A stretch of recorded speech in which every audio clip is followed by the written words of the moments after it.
Assalamualaikum warahmatullahi wabarakatuh. Alhamdulillah, syukur kepada Allah Subhanahu wa taala kerana masih lagi memberikan kita peluang untuk bersama-sama di dalam pembelajaran secara online ini. Selawat dan salam ke atas junjungan besar kita Nabi Muhammad sallallahu alaihi wasallam kerana masih lagi memberikan kita peluang, kerana dengan berkat perjuangan baginda kita masih lagi mendapat nikmat iman dan Islam. Baik, seterusnya ni kita akan ulang kaji sikit mengenai makanan seimbang. Makanan seimbang, sebelum ni kita dah belajar mengenai makanan-makanan, jenis-jenis kelas makanan lah.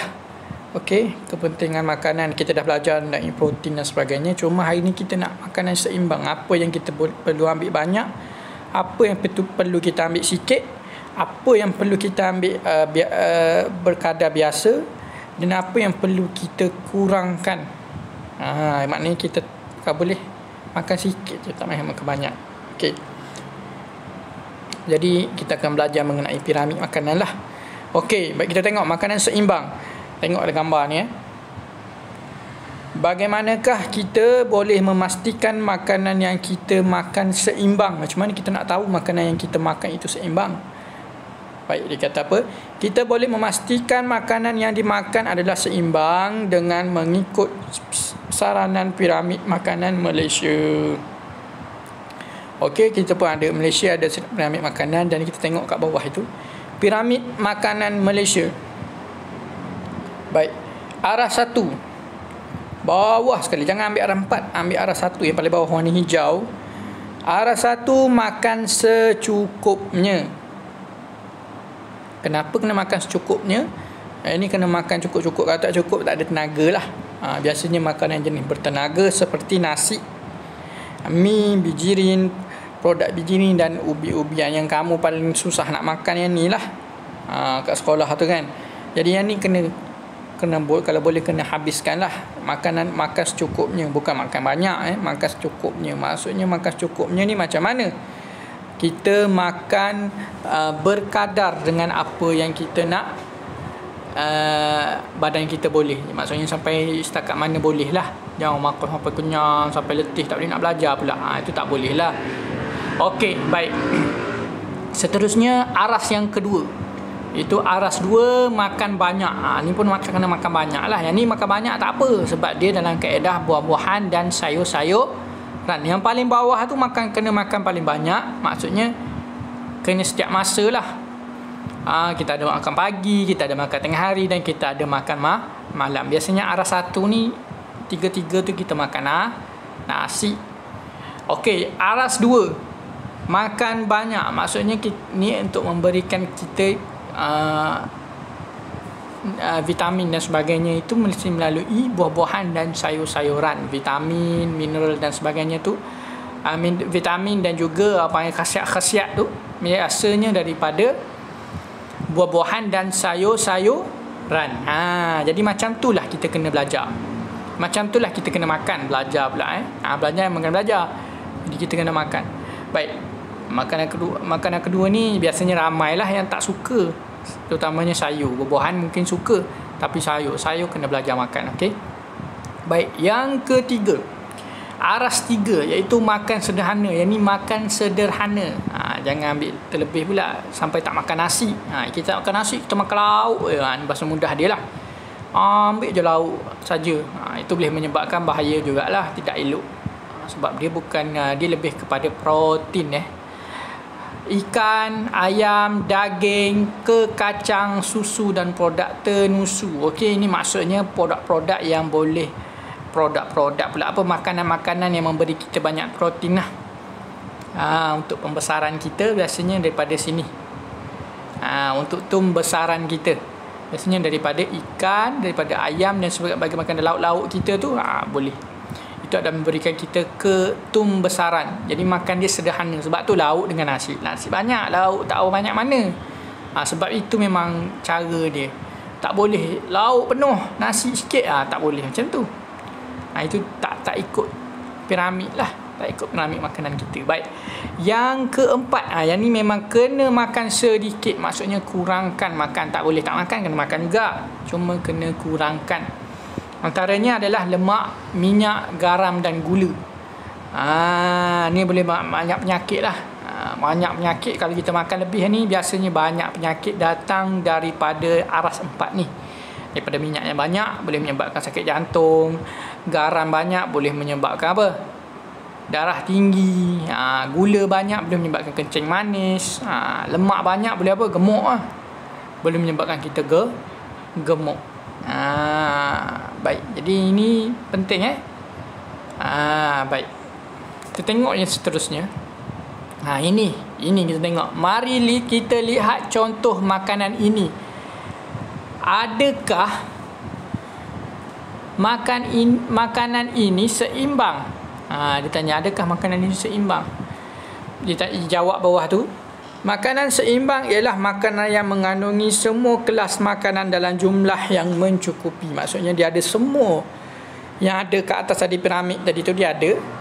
Tapi jumlahnya kena cukup lah. Contohnya kita tengok nasi. Nasi banyak lah. Kena banyak, tak boleh sikit. Betul lah tu. Kita nampak sikit sebab dia gumpal-gumpal dekat bawah tu lah. Tapi banyak tu sebenarnya. Untuk kamu banyak lah ni. Okey. Seterusnya dia ada ikan. Ni aras berapa ni? Aras 3 Yang ni aras 1. Aras 3 ikan lah. Maksudnya yang piramid tadi, dia adalah makanan yang sederhana kita boleh ambil. Maknanya ikan tak adalah kita ambil 3-4 ekor, kita ambil seekor je lah. Macam tu lah. Seterusnya ada buah-buahan dan sayur-sayuran. Ni apa ni? Ni 2. Yang kacang ni macam mana?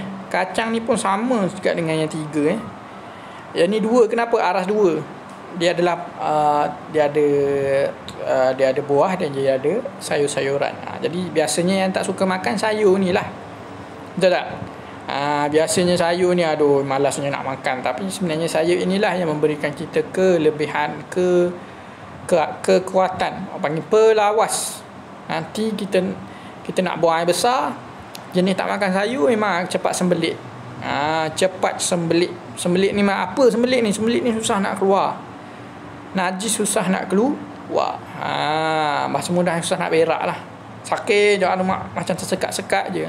Tapi bila kita makan sayur, ia memudahkan kita dan sambil dia memberikan kita banyak khasiat. Okey. Baik. Berdasarkan piramid makanan Malaysia ni, tengok bawah ni cikgu dia cakap ni. Cuba kamu rancang satu hidangan makanan seimbang dan terangkan tentangnya. Cuba rancang. Lebih kurang ni lah. Kalau kita nak rancang, kalau kita nak buat contoh, kita nak buat nasi apa nasi putih ayam goreng. Jadi kita gantilah. Kita ganti jadi ayam goreng. Contohnya kita buat. Okey, ni nasi. Kita ada nasi, kita ada ayam goreng. Okey, ayam goreng. Dia mesti ada sayur dan buah-buahan lah. Lepas tu apa? Mesti ada apa lagi? Mesti ada buah-buahan dan mesti ada, paling penting, mesti ada air. Nanti kena ada air lah. Penting sangat ada air ni. Sebab air pun termasuk dalam makanan walaupun dia dalam air. Okey, jadi itu sahaja. Kita boleh tengok lah kesan makanan yang tidak seimbang. Kalau kita asyik makan makanan berminyak, lagi makan apa lagi kat atas tu? Makanan berminyak, makanan macam-macam lah. Makanan yang tak elok tu, gula banyak, garam banyak. Okey, masa budak-budak, masa sekarang mungkin tak rasa lagi. Tapi bila dah dewasa nanti dia akan rasa. Sebab kita selalu makan benda-benda yang manis kan. Contohlah. Bukan tak boleh makan manis, boleh. Tapi dalam keadaan yang tidak terlalu banyak. Ni sampai tak makan nasi, makan gula-gula je. Asyik makan coklat je. Tak boleh lah macam tu. Okey. Kesan makan tidak seimbang. Tapi contohnya, kita tengok sedapnya ayam goreng ini. Dia makan ayam goreng, tengok ayam je ada.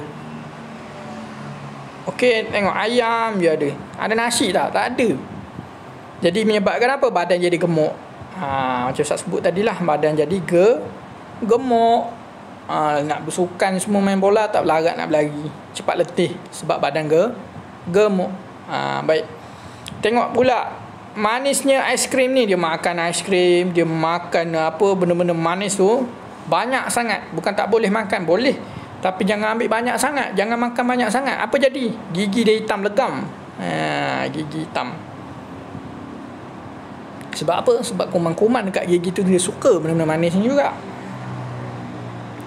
Lepas tu yang terakhir, dia tak makan sayur. Saya tak suka sayur ini, dia kata. Susahnya nak buang air besar. Memang susah. Sebab sayur adalah pelawas. Tolonglah makan sayur. Apakah kesan sekiranya mereka sentiasa mengamalkan tabiat makan makanan yang tidak seimbang ini? Makan makanan yang tidak seimbang boleh menyebabkan masalah kesihatan. Oleh itu, kita perlu merancang makanan yang kita makan supaya seimbang mengikut saranan piramid makanan Malaysia. Jadi setakat itu sahaja kelas kita. Jadi Ustaz akan bagi kejap lagi latihan. Jadi kena salin lah piramid makanan. Jadi setakat itu sahaja. Assalamualaikum warahmatullahi wabarakatuh.